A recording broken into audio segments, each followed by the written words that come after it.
Ladies and gentlemen, boys and girls, non-binaries of all ages, welcome to How to Make a Literal Cat in your favorite RPG. If you're here to learn character creation, you're in the wrong place because we do cat creation on this podcast.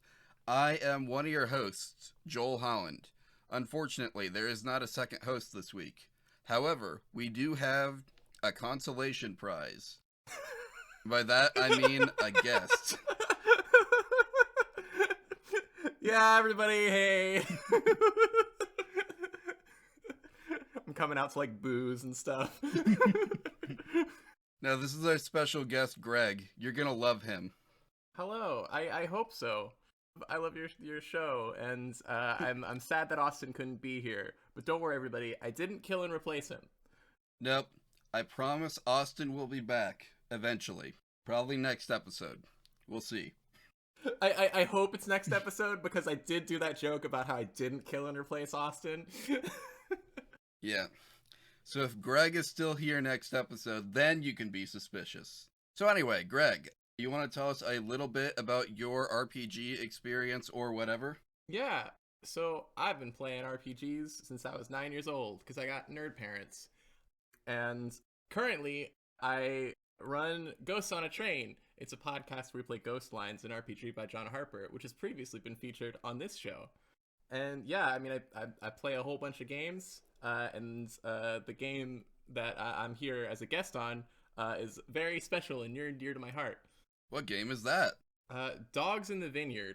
Dogs in the Vineyard by Vincent Baker, the same one who did Apocalypse World. Hey, we did that last episode. Oh, hell yeah. This is what he did, I think before that. It's no longer in print because the setting is like Wild West, and it's also informed by like Mormonism, and he no longer agrees with, a lot of aspects of that. But the game mechanics itself has like kind of really, you can find it, its DNA possibly a little bit in modern games, and also, to be honest, both in my initial introduction and like basically every time but one that I've ever played this game, like nobody ever really played the Wild West Mormons anyway. That was the least cool part of the game. But I think for this one, we can kind of follow it along. Yeah, there is a setting agnostic spin-off that was made called Dogs. We're doing the original one because I hate setting agnostic games for this podcast specifically. In real life, they're usually pretty fun. Yeah, the character creation stuff that's specific to the Dogs in the Vineyard setting is kind of neat. There's like, honestly, I suggested this one to you both because there's the name Dogs in the title, and also for like exactly one aspect of character creation that I was like, oh, a cat. This is perfect for a cat. And it definitely is like tied to the setting, but in one of the non-problematic parts. All right. Well, I guess the good news is, everyone, you don't have to stick with the Mormon Wild West setting, because it sounds like none of the players do. And also, again, this character will hopefully just be adaptable to dogs. So how to play a cat and dogs. Here we go. How to play a cat and dogs. Man, one of these days we're actually going to cover Pugmire, and we'll have to make that joke again. I've got my, like, dusty, ancient, over a decade old physical copy that I can, like, flip through, but you've also got your PDF, right? So I'll let you drive as it is your show. I just found my PDF. I've been looking for it this whole time in secret. Anyway, here we go. So, I guess there's one thing we do need to kind of get out of the way before we start actually looking at this book. And that is, we're running a show here. We're not just making characters for the heck of it. We have a show, the show has a format, and we have some rules that we have to follow to stick to that format. Oh, yeah. And just because Austin isn't here doesn't mean that the rules are rescinded. Yeah, no. Rules are still in full effect. In fact, Greg is going to help read them off. Good, I care about rules. Alright, so rule number 1 is we accept no cop-outs. This is perhaps the most important rule, which is probably why it's first. We're making a cat. We're making the exact animal that comes to mind when I say the word. No anthropomorphic cats, no people turned into cats, no lions, tigers, saber-tooths, or any other cop-out you could possibly imagine. 2, we cannot use homebrew rules. No house rules. If the rules in the rule book do not explicitly allow something to happen, we're going to count that as a rule break. If we come across any sort of like rules as written versus rules as intended situation, we're going to go with whichever interpretation says no. Yep. You guys are rule breakers, and now that I'm here, I'm also here to break some rules. That's good, because we kind of have to sometimes. Rule number 3, if the game includes stats for a literal cat, those must be used or adapted to the game's character sheets. Now, Greg, do you know if that's a thing here? That is super not a thing here. I mean, let's be real, guys. What kind of game makes a cat into a stat block with the intention of you then having to fight or, interact with the gameplay mechanics with that cat? Just stepping aside from it, has that happened since the D&D episode, or like I think did you use once? Yeah, Mr. Ray had, when he brought his game to us, what was it called again? Dethrone the Divine. He had a pre-gen character that was basically a divine cat, so we took some inspiration from that. Excellent. But yes, now going back to the rules. The character class, background, playbook, job, whatever is used to differentiate characters, has to exist in the game's core rules or as part of an official expansion. Once again, we're not going to use homebrew classes. Homebrew does not exist. Not real. It's not real. Homebrew can't hurt you. I don't know what you're talking about. Homebrew is sitting outside my window looking in every time we record. That's why I have to keep the curtains closed. Joel, keep those curtains closed. Ignore the tapping on the door. The cat can learn any skill available to its class, even if it's not something a cat could normally be trained to do. So long as they have some capacity, even if it's completely hypothetical, to carry out a task, they can do it. If a tool would be physically impossible for a literal cat to use, even if comically downsized for them, they cannot use it. If you put a cat inside of a normal car, I don't think that's allowed. A cat couldn't drive a normal car. A cat doesn't have opposable thumbs, so the number of cars it could drive is severely limited, even at their size. I mean, we've made it happen, don't get me wrong, but... Let's see, rule number 7. If a character sheet has a section that is meant to be filled out in collaboration with the rest of the party, we have to leave that blank so players can make it fit the group they're playing with. You will be playing with this cat. Listener, you will be playing with this cat. You will be. You're gonna go look up dogs right after this episode, and then you're gonna play as this cat. You're gonna play as this cat in your game of dogs. Finally, we have to keep track, in fact, of every rule that we break. Gotta keep Joel honest here. What happened to this podcast? Just because Austin isn't away, just because Austin isn't here, can't be letting you get too crazy. Yep, he'll keep me on track. It's okay. Let's see. I gotta clear out the rules from last episode. Don't know if you know Apocalypse World too well, but that may have been spoilers there. I have not played Apocalypse World myself, but I've read it as a good little powered by the apocalypse actual play runner should. And I listened to a really good Trials of the Apocalypse podcast arc of Apocalypse World. Shout out to my boy David. That episode's already out, so you can just travel forward in time and listen to it. I'll do that. Yeah, and you know what? Joel really is keeping track. There is a document here to keep track of the broken rules. I gotta say, listen, as someone who's listened, I'm glad to see how professionally you are taking how to play a literal cat in your RPG. Yep, we take this very seriously. Anyway, with that out of the way, I guess I should turn back to this PDF here, and oh hey, this one has, linked to sections. That's cool. Oh, sick. Yeah, I like this PDF now. Creating characters, page 11, or 15 in the PDF. Yeah, we're immediately going to start off pretty intense. So let's see, procedure. Our first step is choosing our background, and from the character sheets you linked me, all the backgrounds have their own sheet here. Yeah, at least as far as what I sent you. I think the version that was on the back of the book, or even came with it originally. The version in the back of the book just has some not enough space to write down things and background agnostic. But yeah, what I sent you correlates each background, because a background is kind of like, it's the closest thing we'll get to a class here, but it's like far less rigid than a class or a playbook. Oh, so this was actually made by the person who, yeah, let's shout this out real quick. Luke Hawksby on Reddit made these character sheets then. Yeah. This is a community resource, which don't worry, that's not a violation of the rules. Sometimes it's a necessity to get things moving. Yeah, so first step is backgrounds. All right, so our options are well-rounded, strong history, complicated history, strong community, or complicated community. Yeah, and so each of these, basically what each one does mechanically is it gives you different stat dice, trait dice, and relationship dice.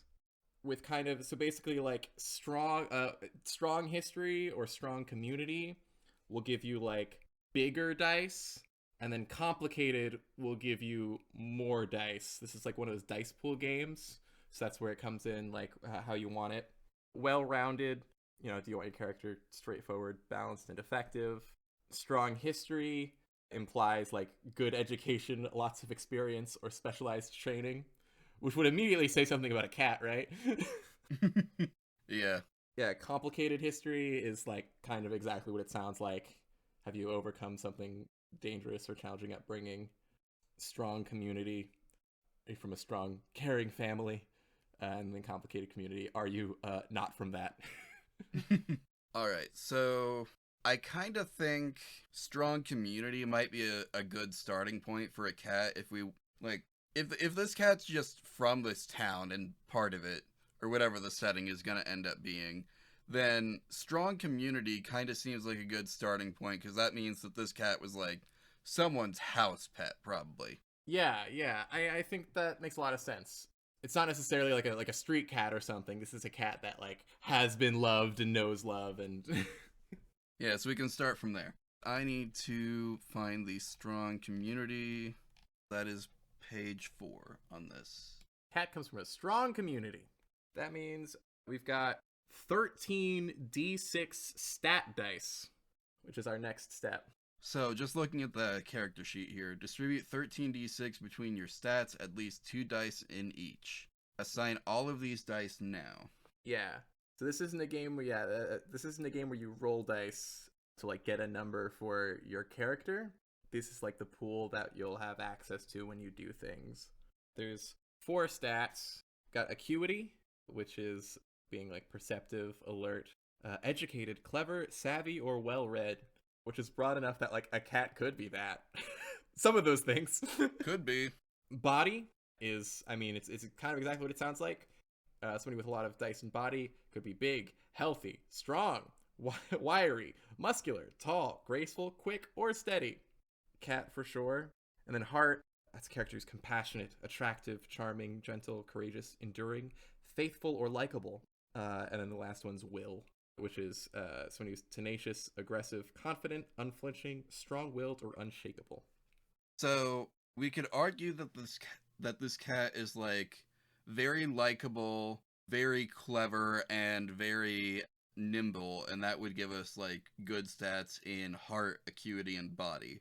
I can't think of a good argument for will off the top of my head, but yeah, I'm sure there is one. I mean, here's the thing. I think maybe if this was like a rough and tumble alley cat or something, you could have like, oh, this cat's really tenacious. But I don't know. Yeah, no, this cat's spoiled. This cat's spoiled.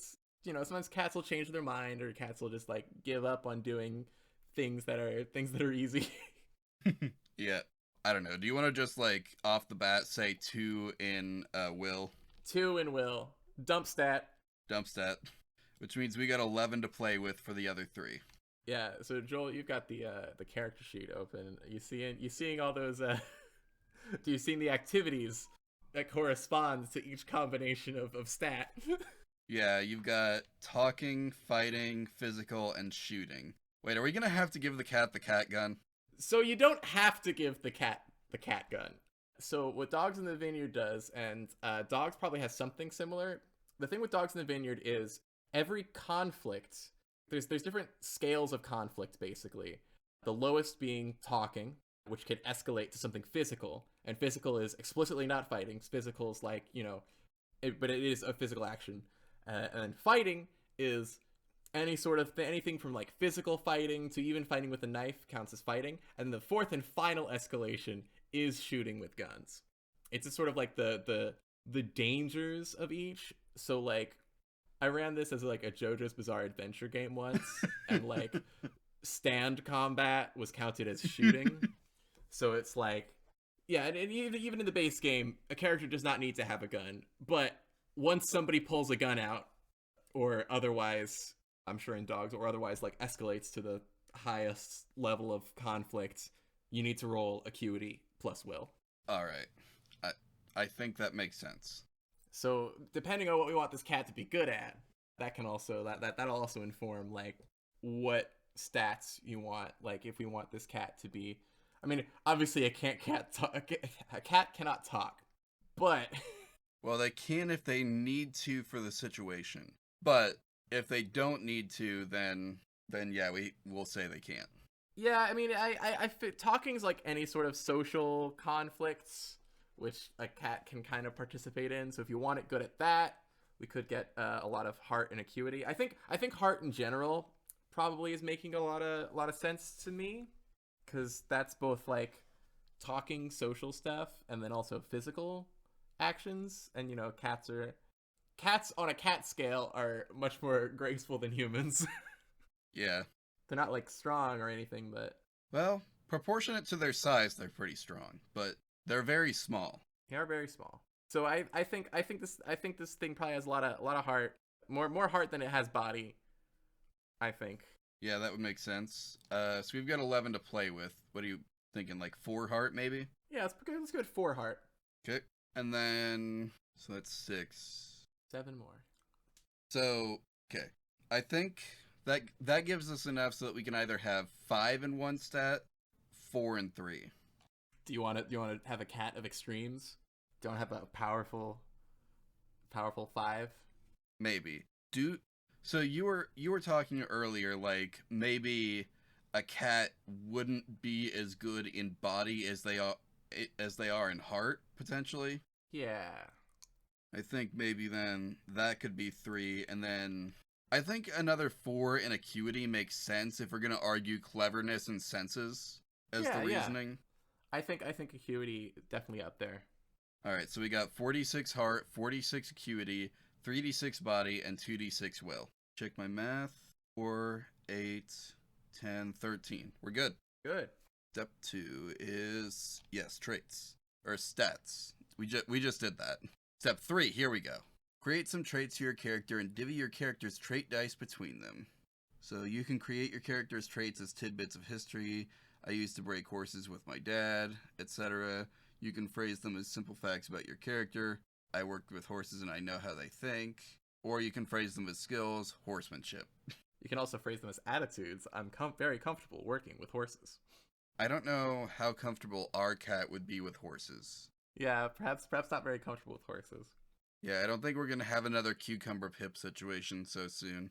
But the only other thing with traits is, so of the dice that we have, so you assign dice to one of these traits. You can assign as many dice as we have, but only one type per trait. So you could have like, we've got 3d6 to play with, and so we could have 3 traits at a d6, or we can have one at 1d6 and one at 2d6, or we can have one just at 3d6, but we can't have like one at a d4 and a d6. Gotcha.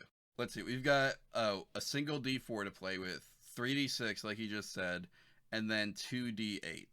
And this is a game where, bigger number better. Although also at the same time, the book does say that you don't have to assign dice to match competence at all. I mean, this is kind of more of a narrative game, so it's not necessarily competence like things. These are whatever's most important to this character should have the more dice.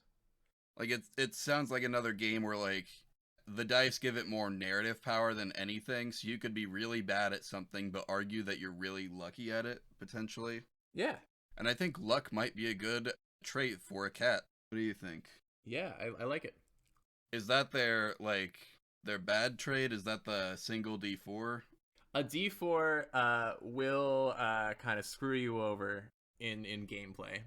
Okay, so So if you want something, if you want a trait to be like good and desirable, and or you think you're going to use it a lot, I was gonna say not good and if you think you're going to use it a lot, you probably want to have higher dice than a D4. A D4 Okay. though is pretty good for like weaknesses. Okay. So that was I guess that was what I was trying to suss out, I guess, is like, are traits something that like get rolled individually? Are they like added to your heart, body, will, etc.? Yeah, yeah. So traits are what you add to your dice pool as a conflict goes on. Like when a conflict begins, you roll your stat dice that are related to the conflict, whatever like level of conflict you're at. And then as the conflict goes on, based on like your actions, you can roll your trait dice or your other kind of dice that you have, relationship, belonging dice. Yeah, so trait dice are like added to your pool. Okay. So a D4 is not great, but it is technically a little bit of a bonus on top of whatever else you're doing. Oh yeah. It's not great, but and anything that is a trait is important to the character. Okay, I think maybe then, like, with that in mind, maybe we should do like 2d6 luck. Yeah, I like that. Do you want it to just be luck, or do you want it to be like I'm lucky? Or because on the one hand, having it be like one word is cool because it's just like you can use it very generally. But I found that having like a longer explanation, like a phrase, kind of lets you use things in unusual ways. Okay, that makes sense. Like you could even do like I've always been lucky. You know, this cat's like grown up in a loving home. Man, this is a real small. Let me tell you, the base character sheet even smaller. I believe you. Yeah, I kind of get the general idea now, I think. Yeah. Trying to think of other potential skills here. So what we know about this cat so far is mostly just the good home, not particularly strong-willed, clever. Or it's a clever and what is it? Heart is like passionate, attractive, charming, gentle, courageous.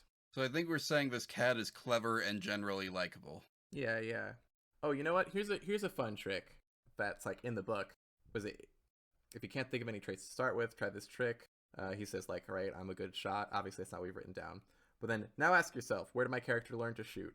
From whom? What were the circumstances? Tease a second trait out of those circumstances. Something like, I used to hunt with my brother, or I once killed a wolf that was killing my family's calves. And then for your character's third trait, choose something unrelated but opposed. Like, I'm a good cook, well read. That's interesting. Yeah, that's a fun idea if you want to do that. People pay attention to me. Yeah. I like the idea of like, we have a stat where it's like, yeah, I draw attention, and it's like that can be our 1d4 because maybe that's not always a good thing. Yeah, I like that. It's your life always gets more interesting when people pay attention to the cat. Let's see, what else? I know coming up with the lore of the cat is like a separate section, but obviously this is one of those games where that becomes tied together with the gameplay. And I have been thinking about like a trait as an event. Maybe something related to like how the cat was found. Was the cat born into this home, or were they like found in a town somewhere? Okay. Are you good? You're struggling with this PDF. Sorry, it keeps changing it from the shrunk size that I've given it to the larger size of the die text that I have. Oh. For some reason. So I have to go back and fix it. There we go. I was saved by a young woman. Yeah, that's perfect. Yeah, I was trying to think of like, okay, we've got one human who's gonna be our favorite, so maybe we just have like a kid or a young or someone young who found us and has been taking care of us. Oh yeah, and like this is the sort of trait that could be rolled like, you know, when potentially like saving somebody comes up, you can like roll it to think about how you were saved. When like you know, if interacting with somebody young and or a woman. Okay. That's kind of the secret of this game, is to try to like when it comes to gameplay at least, like trying to think of how your traits, because your traits represent your history, kind of actually not kind of, your traits represent the history. The history backgrounds have the most trait dice, seeing how it corresponds and how it, I always land on my feet, baby. That's gonna be one of our D8 ones, because that's all we have left. Do we want it to be 2d8, like a really powerful that, or... Yeah, I think this is something we never fail at. Yes. Yeah. I've always been lucky. People pay attention to me. I was saved by a young woman. I always land on my feet. I think that's good. Also, that second part of it.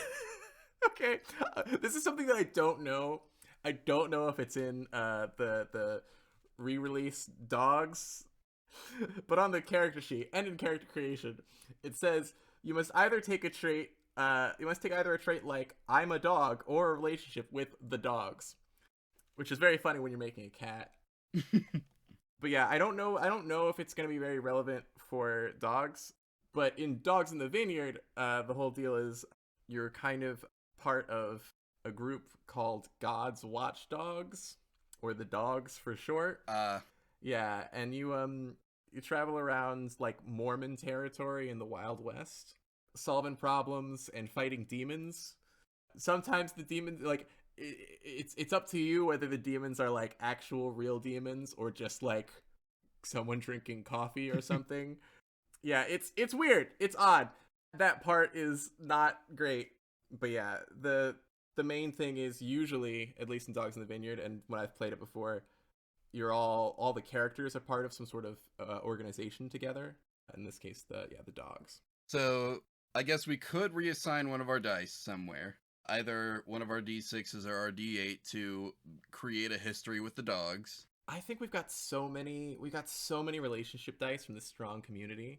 Might as well have a relationship with the dogs, and also if somebody plays setting agnostic dogs, then you just have a relationship with dogs the animal.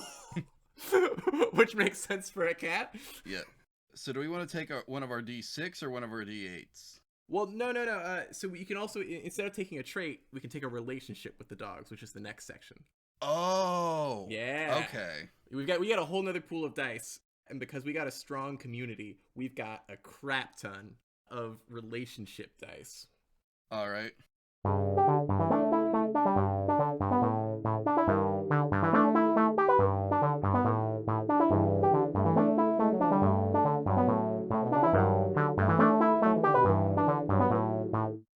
Hello, everyone. Welcome to the mid-roll of the, I can't do an NPR voice.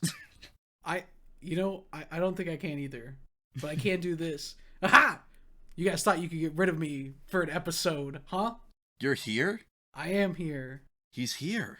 I'm here for the mid-roll, and I'm here for the episode in spirit. Yeah, we can't knock his names off the credits that easy.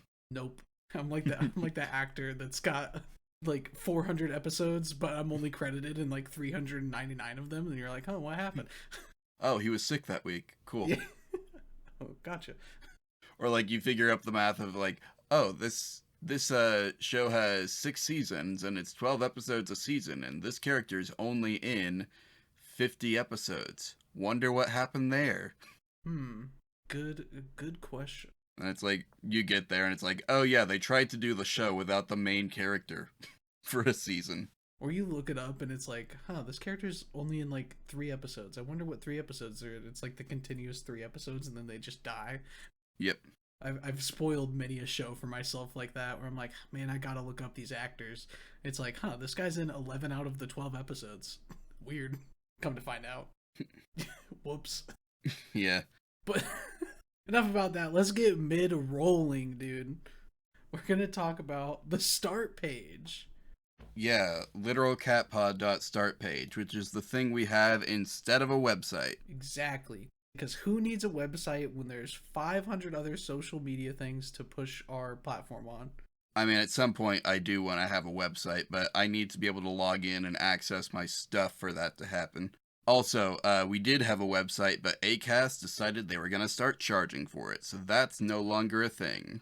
But again, in the meantime, you've got literalcatpod.start.page, which will take you to literally our entire web presence. You can grab the RSS feed, you can grab the email address, you can find all our social medias, and our YouTube channel. That email, just for the record, is literalcatpod@gmail.com, and that is where we want you to send us your cat pictures, cat recommendations, cat challenges, cat games, Yeah. etc. Games that we can make cats in, those. Yeah. Also, most of our guest spots have come from people emailing us. Or us emailing people and them responding. But who's counting? It's us. We are. No, we're not. But if you want to get on the show, or you have a game that you want to get on the show, then just hit us up over there. Yeah. Also, send us your cat pictures. Please. We love pictures of cats. We might even make a cat in a game based off your cat picture that you send us. Yeah. That's a thing we've done in the past. Mm-hmm. We might have to do that for Chris Longhurst's cat, because he sent us a picture of a cat. Let's take a look at this guy here. Says his name is Cedric. What a lad. Cedric actually looks really concerned in this picture. Apparently he's hunting someone's sandwich. Classic cat behavior. Well, if email isn't your thing, you can also find us on places like Twitter and Tumblr and the new fancy Twitter, aka Blue Sky. Yeah. All of those are at Literal Cat Pod. Our YouTube is also at Literal Cat Pod, just for the record. Also, we now are actually set up as a real podcast through YouTube. And if you like the special curated podcast, you can always rate and review us on any of your podcast listening apps. Spotify, Apple Podcasts, give us a like on YouTube. Put us in a hashtag on Twitter, I guess. Do people still do hashtags? I don't think I've seen a hashtag on Twitter in 3 years. Yeah, me neither. I know hashtags still mean something on, like, Tumblr and other platforms, but that's mostly because, like, they don't have, like, algorithms that force content down your throat, and so you tag things to index them so that other people can find it when they search for the tag. Mm-hmm. But aside from rating and reviewing, which is genuinely the best way to help us get out to more ears, aside from word of mouth, but we also have a thing that might be better than word of mouth, which is our character sheets, because you can download the character sheets for this and every episode by going to bit.ly/literalcatpod. Yeah, you can play any of our literal cats in your own games. And if you're the one running said game, you can just put our cat in there as an NPC. Yeah, why not? Yeah, you got the backstory and everything laid out, all their stats right there. For session 0, you show up with snacks and a fully made character sheet that your GM will love you. Yeah. And finally, if you are a longtime listener who has loved our show for forever. For a little over a year. I mean, we're going into what? Our third? We just completed our first whole year. So second whole year of this show existing. We're getting started. We've got a pretty good start. I'd say we got to keep going. Yeah. But the point is, if you are one of those people who has enjoyed the first year and a half of this show, it might be time to consider joining our Patreon. If you feel like it. Yeah. We have a $2 tier over on patreon.com/badgertrove. But if you are looking to, support us and, you don't have a lot of, finances, it's just $2 a month. You can always just sign up for the $2 tier, go for a month or two, and then be like, you know what? I don't want to give you guys $2 a month, But if you think about it, that's $1 per episode, which is cheaper than, like, a lot of things. Probably cheaper than a pack of gum nowadays. I mean, in this economy. Yeah, probably. And you don't get nothing for that either. You get access to our release calendar, which will have, information about upcoming releases, sometimes, actually usually, like a few weeks before we put them out to the public. Yeah, you'll be able to stay up to date, you'll be able to stay up to future date with the podcast. But we have some other tiers over there too. We have a $5 tier, $10, $15, and $20, correct? Yeah, the 20's kind of exclusive, but it is pretty exclusive. Yeah, we don't have to worry about that right now. I think we just talked about this a few episodes ago. So once you get done with this episode, dear new listener, and you want to go listen to our backlog, you can hear all about it there. Or, you can just go to patreon.com/badgertrove and see for yourself. Yeah, that's probably the quicker way, but we appreciate the listens. We do. Austin, do you have anything you need to plug? Currently, no. I am taking a little bit of a break from Twitch and stuff. I'm still active on Twitter and kind of on Tumblr, and also a little bit on TikTok if you want to go to @AvalonAlchemist at any of those sites. You can still follow my Twitch. I will be starting up again at some point, but, currently just taking a break. What about you, Joel? You got anything for the lovely listeners? Yeah, actually, I should bring this up now because it probably will become like a Patreon bonus. But I am really close, like possibly by the end of this month, I am like really close to putting out a Powered by the Apocalypse one-shot heist RPG called Silent Mayhem under Springfield, where you steal cheese from the government. Oh boy. And yes, you can play as a cat in it. Of course.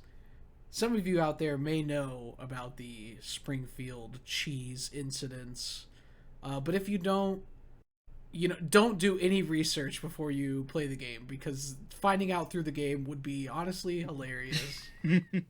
Yeah, you don't need to know about the government cheese to steal the government cheese. Exactly. Well, is that everything? Do we check off all of our boxes? I think so. Except I didn't actually say where you could find me online, which would be going to Twitter, Tumblr, or Blue Sky and looking up Denala Lioge. But you don't know how to spell that. No one does. It's a name spelled backwards. So what you're going to do instead is you're going to go to jholland.start.page and click on the Twitter, Tumblr, or whatever else icon you feel like. Now I think we're done. Now we're done. Okay. Yep. Let's all say goodbye to Austin and return to the episode. Yep. Peace out. I will see you all in the next one. But enjoy the rest of this one. We interrupt your scheduled audio programming to bring you this message from Ghosts on a Train. Alright guys, I'll ask the question we always ask when we encounter something. Does anyone recognize them? Hannah, you look like you have something. I mean, that's the question you usually ask when our characters run into a ghost so we can collaborate, but right now we're doing a promo, not playing. Are you talking about yourself? You're Greg, you're the GM. Is this a bit? We always do bits, Hannah, but your character, Andrel, isn't the one leading the bolts. That's Stefan's character, Drix. Stefan, what's Drix's first move? Do any of these moves work on promos? Normally we're a team of 3 goons keeping ghosts off of our train, but I guess Drix is gonna try and impress the listeners with a rope trick. Awesome. What do you think you would employ to impress a listener? Finesse, right? I mean, obviously, Drix is the show-off. Guy, you spoke before anyone could organically say your name. Quick, introduce yourself, and what's your character, Pip, doing? Oh, you just introduced me. I'm Guy, and Pip's gonna take a little something to warm him up through the promo.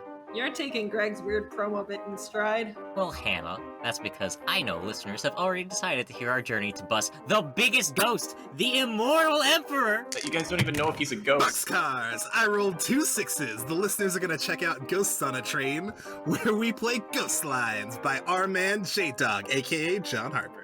Wait, we don't personally know John, we can't say that. Shut it, Greg. We're gonna kill the J-Man's Immortal Emperor! You can't just... We're gonna bust this whole thing wide open! Yeehaw!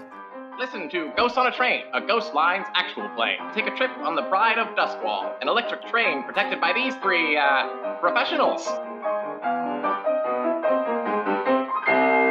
Yeah, so the first one, we do need to assign a relationship with, well, let's say dogs instead of the dogs, or I guess we could say the dogs, and then either way, it works. But we've got 4d6, 4d8, and 3d10. And it's like the relationship dice are kind of the same as traits, only it's super cool and in fact encouraged to not assign all of them. Okay, so we don't necessarily have to use all these. We don't necessarily have to use all of these. It's the book suggests you name a couple of people with whom your character has a relationship. So, okay, I get the idea that, like, you can then form a relationship with someone as you play and assign dice to it. Exactly. It's really helpful if like you want to do, if you're doing like arcs or to represent like the changes in your relationship with like your fellow players, because you can have conflict with involving other players, like mechanically. Okay. And relationship dice end up like traits where, or kind of like traits. You don't use them exactly the same. Usually relationship dice are rolled immediately once the relationship is relevant in a conflict, rather than like based on your actions. But also like traits, the like number of dice and the size of the dice represents their significance. The closest or significance of the person to your character. D10 is the biggest die in this game. So we've got a chunky 3d10. Hell yeah, the girl who raised me, 2d8. I didn't actually mean 2d8. I just was trying to get sizes down. But we could. Like, that's a really strong relationship. It's come up before. Say if we, yeah, I would give that one.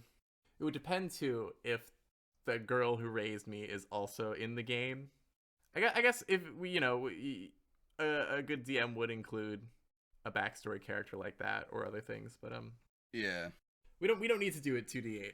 I just got excited that you were like, oh yeah, going all in. I mean, I think that should be like at least a 1d8 or maybe a 1d10 because that's like a formative, like, important. 1d10 feels very right to me. Okay. Perfection. Yeah. Actually, no, this has got to be smaller so I can write over here, doesn't it? Oh yeah. That's fine. We've got a little bit of room down here to write a second line. We didn't have up here, which is good because this one is actually a smaller box overall. It's so funny to me that they're like, yeah, traits that we encourage you to have like entire sentences worth. Yeah, you get one line. And then relationships, which are like, name some people. Yeah. They give you all the space. Actually, then again, this isn't the this is not the official character sheet, but this is the community one. I don't want to shit talk you. I'm sorry. You're very thank you. Yeah. We needed this, so it's good you did it. It is good you did it. So, like, do we want to say that maybe, like, our ties to the dogs is, like, the girl who raised us has a, like, family member who is part of them, or? Yeah, I mean, I think that works. So you just need to put a die into the dogs, and I've known most players will just sort of put their d6 in it and just forget about it. Makes sense. But there have been a rare occasions where I've had somebody, because normally I just make the dogs, like, I think instead of the dogs, I had like the Speedwagon Foundation for the JoJo game, or like I ran a Cyberpunk one once, and like the dogs were like some cyberpunk special investigative unit or something. But yeah. So we don't have to think that much about it. Don't have to think that much about it. D6, the dogs, probably whatever organization you're a part of, and in the Vase game, yeah, God's watchdogs. Okay. I do encourage y'all, if you are doing this setting agnostic, to use that 1d6 to form a relationship with an actual pack of dogs. Yes, an actual pack of dogs. It'd be so good. Yeah, this cat's just the leader for some reason. The dogs respect this cat. This cat's so charming with its strong community. Its strong community of dogs. Yeah, I don't know if they would actually respect him as a leader with 1d6 as the bond. But anyway, let's see. We've got a d10, we got a d6. We should at least make a d8, right? Yeah. Make like a d8 one, and then yeah, that's the thing with like the community folks. They have all this relationship dice, so it's really funny. From when I've played when I used to run this game all the time in high school. It was the first non D&D or Pathfinder game that I ever played. So like so much of the rules of it informed how I played games from then on. But also I went through a phase where all I was running was Dogs in the Vineyard, but reskinned to whatever the hell I wanted. So like the you get the characters that are like strong history, complicated history. They start off so strong with like a billion traits. And then by the end of the game, all the strong community and complicated community people have like relationships with freaking everybody, and they manage to like you start any sort of conflict with them, and it's just like, oh, I have this. So Yeah, my friend steps in. It's like that one video I saw where someone was making fun of anime, and it's like he keeps getting in fights with random villains, and people he said hi to on the street 5 minutes ago will jump in to save his life. It's Nakama. God, yeah. We'll spend 3 of these relationship dice, and the remaining 8 of them are for you to do as you will over the course of your game. Yeah, so this is a good place. We can establish like another character, the girl's father, and we can get like more specific with it too. What is it? I see in the book they give examples like my older brother, whom I worship and with whom I've always been close and caring. And also, like, this old man I saw once across a field in Bower's Draw. Joel, you're so funny. Joel, you're really funny, actually. Joel has written down 1d8, the girl's father, who feeds me fish. I mean, if it's a 1d8, that bond has gotta mean something, right? Yeah, much more than the pack of dogs and or God's watchdogs. Yeah. So, blood relations get a 1d6 for free. You just get a d6 with anything blood related to you. I don't know if this cat has any siblings, but if they do show up in your game, you get a free d6 with them, just by nature of being related. I don't know that we know our biological family because we were rescued at a young age by a young woman. She raised us, and her father feeds us fish. Father feeds us fish. Everybody pays attention to me. People pay attention to me, but say nothing about other cats. Yeah. Got relationship with a pack of wild dogs, or not wild dogs, a pack of dogs, but not with other cats. Unless. No, I'm good. Want to move on to the next step? Sure. Belongings. Name some things your character owns, and give them dice if they warrant them. Yeah, so this is one of those games where it can be assumed that everything written down in your belongings is not all you own in the world, but it's all that will like be relevant enough to give you dice. Okay. There's like standard stuff that they give you in the base setting as part of the dogs that are less important to a cat. A jar of sacred earth. I mean, we could potentially have that. A copy of the Book of Life. I don't know how important that'll be to the cat, because the cat can't read. A horse as well. A horse and gun. Maybe not as relevant. But the thing that I love to adapt in every single setting, regardless. So I hope they keep it in dogs. But either way, this is actually the reason why I was like, this would kind of be perfect. Coat. Your coat. In the actual so here's the thing. In the game itself, the setting, you are like given a coat by like your family, and like the coat is one thing that is the belonging that everybody has and everybody gets dice for, no matter what. You are encouraged to write down what colors and patterns are in your character's coat. Most characters' coats start so for any item, we assign it based kind of on vibes. 1d4 if an item is crap. That's Vincent Baker's words, not mine. 1d6 if it's normal. 1d8 if it's big. 2d6 if it's excellent. And 2d8 if it's both big and excellent. And so most characters' coats start out with 2d6 for excellence. Okay. We have this excellent, I put fur as a joke, but like, I mean, we could just say that the cat's natural fur is... Yeah, regardless, we should write down what colors and patterns are in this in this cat's coat. Do you like the idea of 2d6 for that, though? Just have this magnificent... This could be my Maine Coon with the power of floof. Yes! It's finally happened. I've wanted to do that for a long time. And this game will support it. Yeah, the game called Dogs has a coat. Gotta make a cat in it. Yeah, thankfully belongings are also pretty freeform in the game, so even if Dogs setting agnostic does not have the coat section, then this is truly just describing the coat of a cat. Yeah. A-okay. So, I think our gun has to be crap because it doesn't work, and we can't use it even if it did.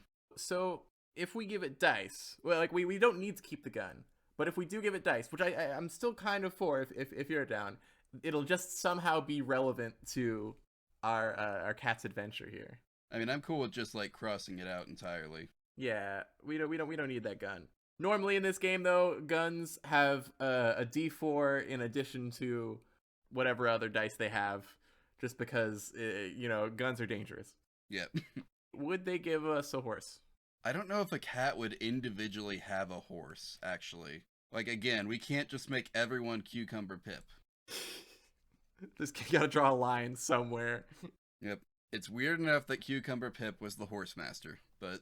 Oh wait, that episode comes out tomorrow. You have no idea what I'm talking about. I don't know what you're talking about, but I am...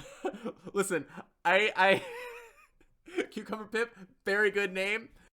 And I believe you. I've listened to a bit of your podcast at this point, and I believe you that cat could be trained to use a horse somehow. Oh, it comes with 6 horses. It comes with 6 horses? Or technically 1 horse for every party member, but by default, Fellowship 2nd Edition comes with like 6 base character classes. So I see. So yeah, by default. This cat made in a vacuum is the master of 6 horses. Yes. Anyway.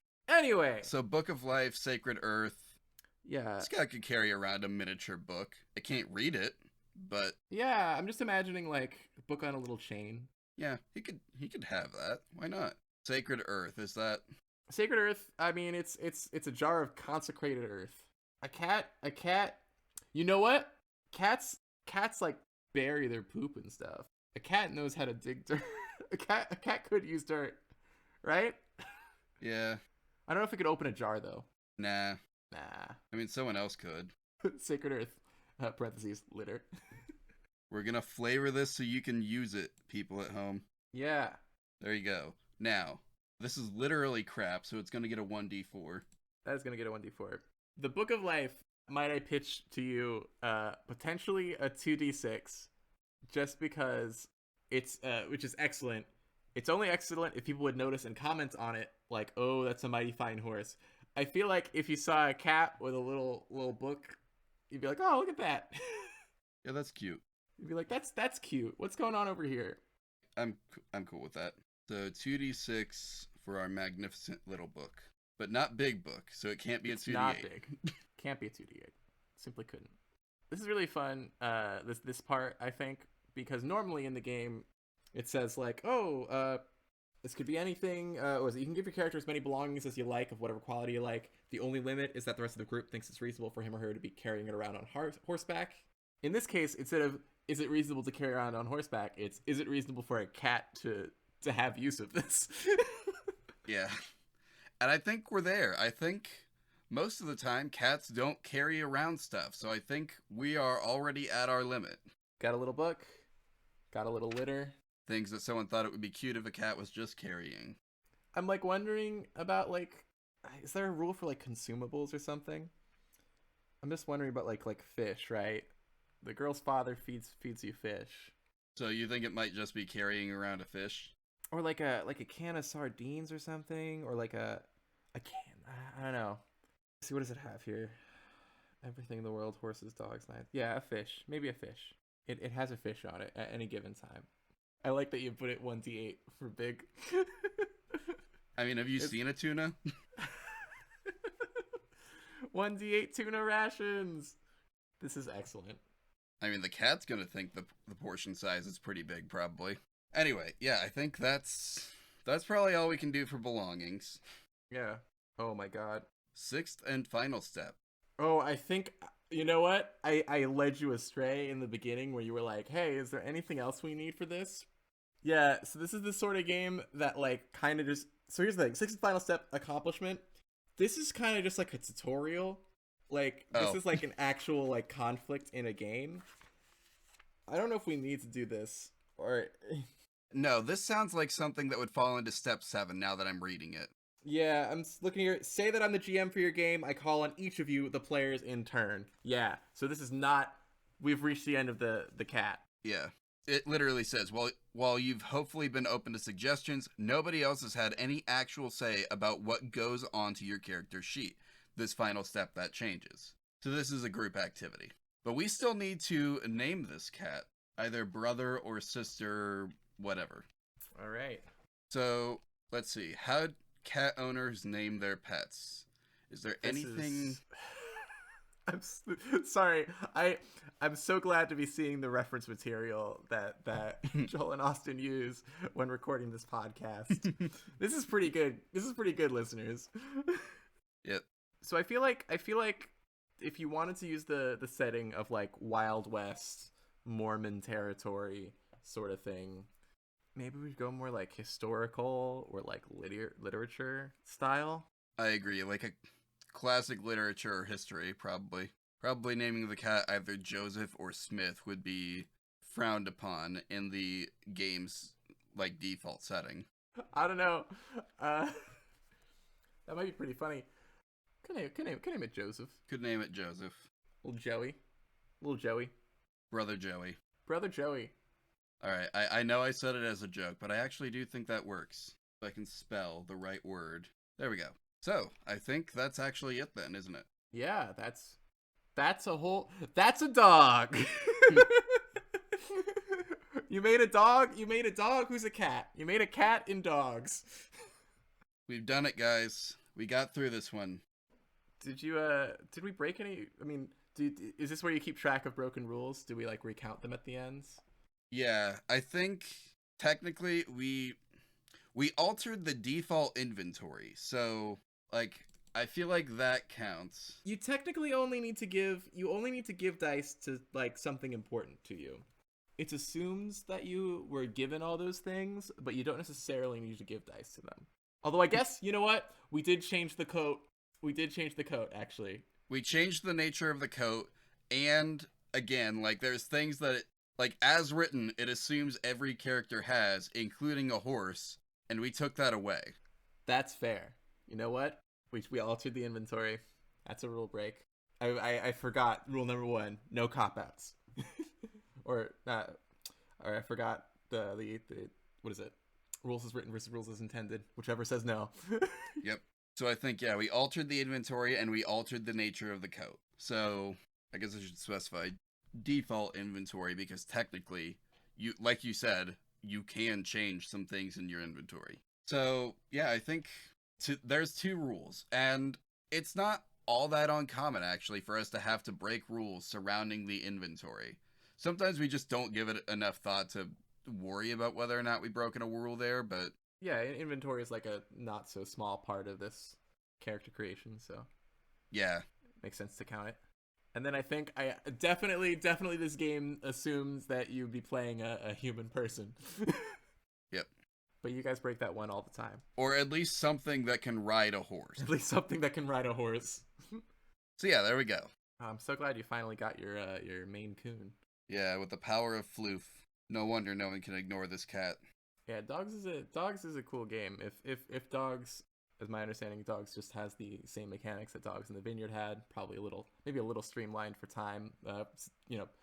Maybe a little streamlined since it's been years since the first one came out, over a decade, potentially 2 decades. No, just over a decade, like a decade and a half maybe.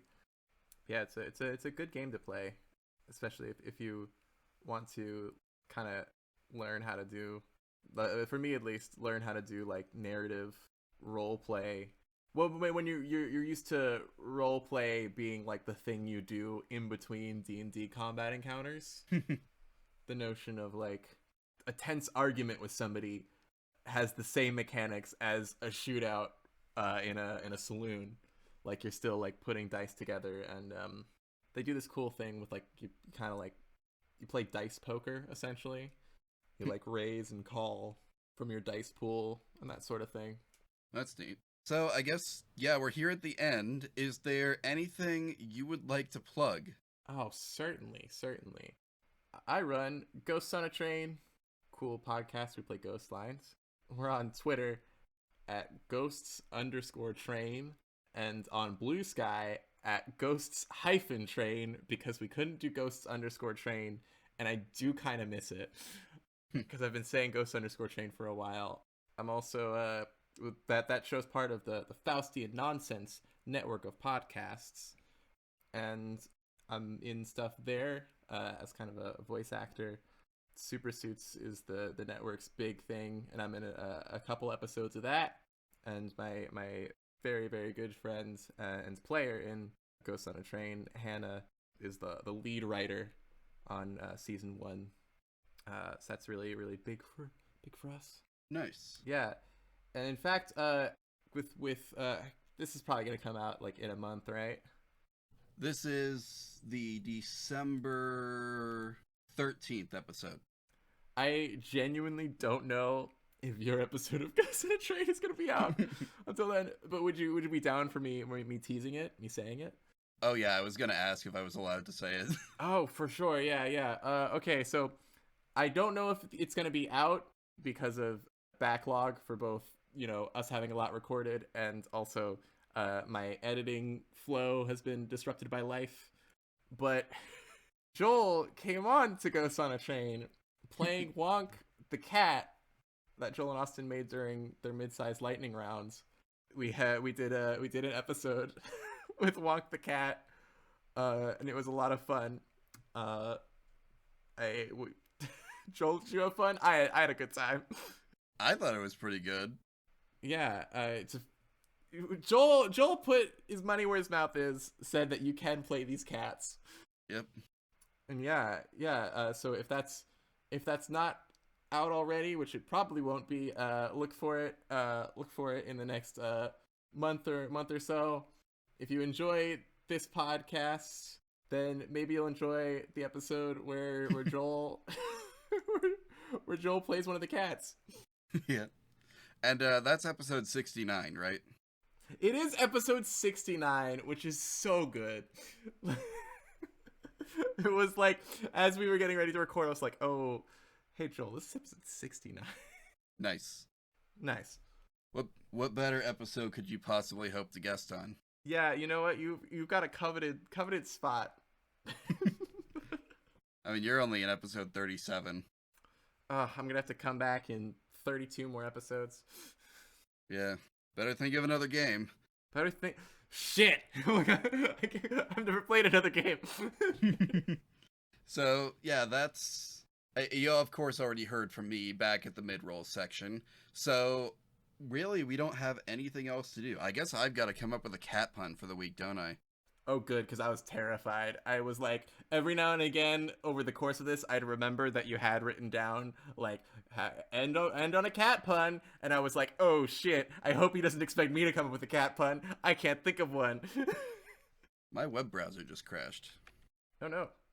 Or maybe Joel's just stalling for time for the cat pun. Oh, I'm trying to Google cat puns, so... Sorry, I'm just now noticing you've got notes on cat lifespan, cat height, cat weight. You've got the... This is... I definitely have said this at least like twice. I can't stress enough how like how set up this like the rules document, the 3-page rules document for how to play a literal cat in your RPG. Okay, well, Google finally loaded, and there are 3 articles in a row just called 50 cat puns that are just hysterical. Yeah, and Joel here is gonna say them all 50. Here we go, Joel.